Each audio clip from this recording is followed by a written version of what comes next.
ఇక తిరుపతి జిల్లా తంబళ్లపల్లిలో తెలుగు తమ్ముళ్ల రచ్చ నెలకొంది. టీడీపీ ఇన్ఛార్జ్ నియామకంపై తిరుపతిలో జరిగిన మీటింగ్లో రసాభాసగా మారింది. ఇన్ఛార్జ్ నియామకం విషయంలో ఇరు వర్గాల మధ్య వాగ్వాదం జరిగింది.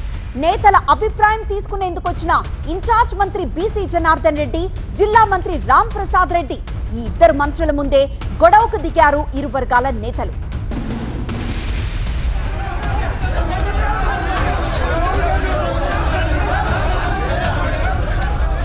నకిలీ మద్యం ఆరోపణలతో తంబళ్లపల్లి టీడీపీ ఇన్ఛార్జ్ గా జయచంద్రారెడ్డిని సస్పెండ్ చేసింది అధిష్టానం.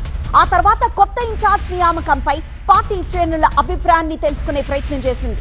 అందులో భాగంగానే ఇవాళ టీడీపీ కార్యకర్తలు నేతల అభిప్రాయాల్ని తెలుసుకునేందుకు అన్నమయ్య జిల్లా ఇన్ఛార్జ్ మంత్రి బీసీ జనార్దన్ రెడ్డి, జిల్లా మంత్రి రామ్ ప్రసాద్ రెడ్డి వచ్చారు.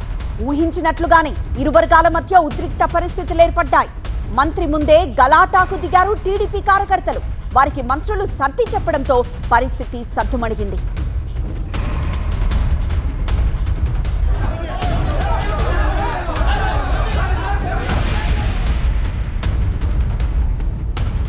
మరింత సమాచారం మా ప్రతినిధి రాజు లైవ్ ద్వారా అందిస్తారు. రాజు, ప్రస్తుతం అక్కడ సిచ్యువేషన్ ఏంటి?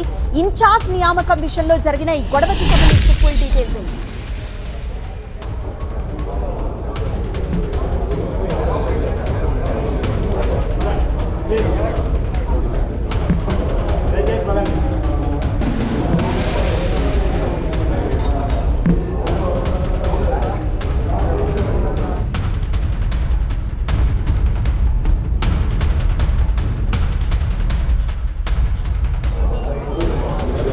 తిరుపతిలో తంబళ్లపల్లి టీడీపీకి సంబంధించిన పంచాయతీ అయితే కొనసాగుతోంది. ఎవరైతే నకిలీ మద్యం కేసులో నిందితుడిగా ఉన్నాడో జయచంద్రారెడ్డిని సస్పెండ్ చేసిన తర్వాత తంబళ్లపల్లి టీడీపీ ఇన్ఛార్జ్ విషయంలో టీడీపీ క్యాడర్కి నాయకత్వం లేని పరిస్థితుల్లోనే ఎట్టకేలకు అధిష్టానం స్పందించింది.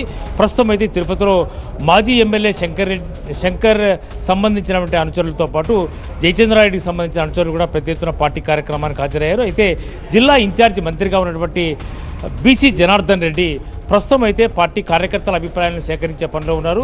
వాళ్ళ అభిప్రాయం మేరకు అధిష్టానం సూచించినటువంటి పేరును ఇన్ఛార్జిగా ప్రకటించే అవకాశం అయితే ఉంది. అయితే ఎవరైతే జయచంద్రారెడ్డి ఉన్నారో జయచంద్రారెడ్డి ఈరోజు ఫేస్బుక్లో ఒక వీడియో రిలీజ్ చేశారు. ఇప్పటి వరకు కూడా కేవలము తెలుగుదేశం పార్టీ కోసం కష్టపడ్డ వాళ్ళకి 2024 ఎన్నికల్లో కష్టపడ్డ వాళ్ళకి ఎవరికి కూడా ఆహ్వానం లేకుండా కొద్దిరికి మాత్రమే ఆహ్వానం అందింది. అందుకే తమ వర్గానికి సంబంధించిన నేతలు కూడా వెళ్ళి తమ అభిప్రాయాలు వ్యక్తం చేయాలని చెప్పేసి ఒక పిలుపునిచ్చిన నేపథ్యంలోనే జయచంద్రారెడ్డికి సంబంధించిన అనుచరులతో పాటు శంకర్కి సంబంధించిన అనుచరులు కూడా పెద్ద ఎత్తున వచ్చారు. అంటే అందరినీ కూడా లోపలికి అనుమతించాలని చెప్పేసి పట్టుబడినటువంటి పరిస్థితుల్లోనే ప్రస్తుతం అయితే గ్రాండ్ హోటల్లో అయితే జరుగుతోంది ఫంక్షన్. ఇక్కడ ఈ కార్యక్రమంలో ఖచ్చితంగా అభిప్రాయాలను తెలుసుకున్న తర్వాతనే అధిష్టానం సూచించిన మేరకు ఒక పేరును ప్రకటించే అవకాశం అయితే ఉంది. ఇప్పటివరకు కూడా ఎవరైతే అధిష్టానానికి సంబంధించిన పిలుపు వచ్చిందో ఆ పార్టీ కార్యకర్తలను మాత్రమే లోపలికి అనుమతించడం. అయితే జయచంద్రారెడ్డికి సంబంధించిన అనుచరులు లోపలికి అనుమతించకపోవడంతో ఒక్కసారిగా గొడవ జరిగింది. సర్ది చెప్పే ప్రయత్నము మంత్రి బీసీ జనార్దన్ రెడ్డి చేసిన పార్టీ వర్గీయులు ఎవరు కూడా తమను కూడా అనుమతించాలని చెప్పారు. ఈ నేపథ్యంలోనే శంకర్ వర్గానికి సంబంధించిన పార్టీ కార్యకర్తల్ని అట్లాగే జయచంద్రారెడ్డికి సంబంధించినటువంటి వర్గీయుల్ని అందరినీ కూడా లోపలికి పిలిచారు. ఒక్కొక్కరు అభిప్రాయాన్ని సేకరిస్తున్నారు.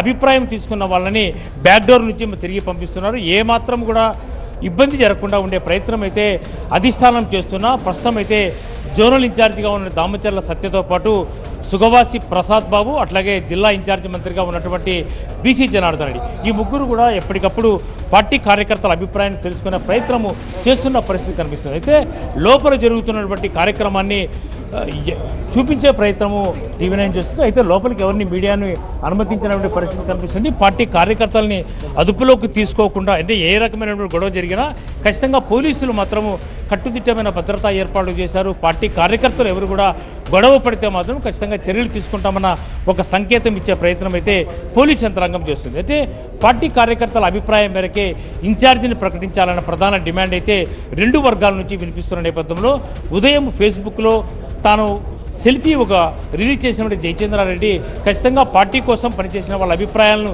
తెలుసుకున్న తర్వాతనే అధిష్టానం నిర్ణయం తీసుకోవాలన్న ఒక ప్రధానమైనటువంటి డిమాండ్ను వినిపిస్తున్న పరిస్థితి కనిపిస్తుంది. తెలుగుదేశం పార్టీకి సంబంధించినటువంటి కార్యకర్తలంతా కూడా ప్రస్తుతం అయితే అభిప్రాయం చెప్పిన వాళ్ళు బయటకు వచ్చారు. అభిప్రాయం చెప్పాల్సిన వాళ్ళు కూడా లోపలికి వెళ్ళే ప్రయత్నం చేస్తున్నారు. పార్టీ కార్యకర్తలు మాత్రము ఖచ్చితంగా ఇప్పటి వరకు కూడా అభిప్రాయాలను తెలుసుకున్న తర్వాతనే అధిష్టానానికి ఒక పేరును ప్రకటించే అవకాశం ఉంది. ఎవరైతే పేరును ప్రకటిస్తారో ఆ ప్రకటించిన తర్వాత రెండు వర్గాలకు సంబంధించిన నేతలు ఏ రకంగా అధిష్టానం తీసుకున్న నిర్ణయాన్ని స్వీకరిస్తారు, ఏ రకంగా పార్టీ అధిష్టానానికి కట్టుబడి ఉంటారో మాత్రము వేచి చూడాల్సిన అవసరం అయితే గత 2 ఏళ్లుగా ఖచ్చితంగా తంబళ్లపల్లిలో టీడీపీకి నాయకత్వం లేకుండా పార్టీ క్యాడర్ అయితే ఇబ్బంది పడుతున్న నేపథ్యంలో చాలాసార్లు గొడవలు జరిగాయి.